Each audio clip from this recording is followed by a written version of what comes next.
নীল পুজোর দিন সন্তানের মঙ্গল কামনায় অনেকেই অনেকেই করেন না, প্রত্যেক মা বাবাই করেন, কিন্তু যাদের সন্তান নেই, সন্তান প্রাপ্তি হচ্ছে না, তারাও কিন্তু নীল পুজো করতে পারেন।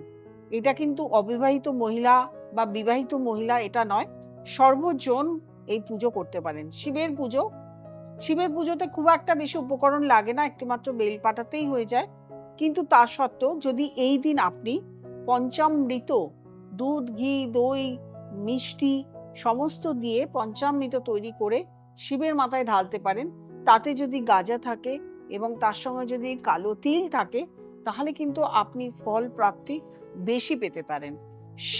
বাবা শিব এবং নীলকণ্ঠী অর্থাৎ পার্বতী আপনাকে কখনোই তাদের আশীর্বাদ থেকে বঞ্চিত করবে না, যদি আপনি সন্তান কামনার জন্য নীলের বাতি জ্বালান, এবং সেটা জ্বালাবেন আপনার প্রত্যেকটি কন্যা সন্তান হোক, পুত্র সন্তান হোক, প্রত্যেকটি নামে নামে।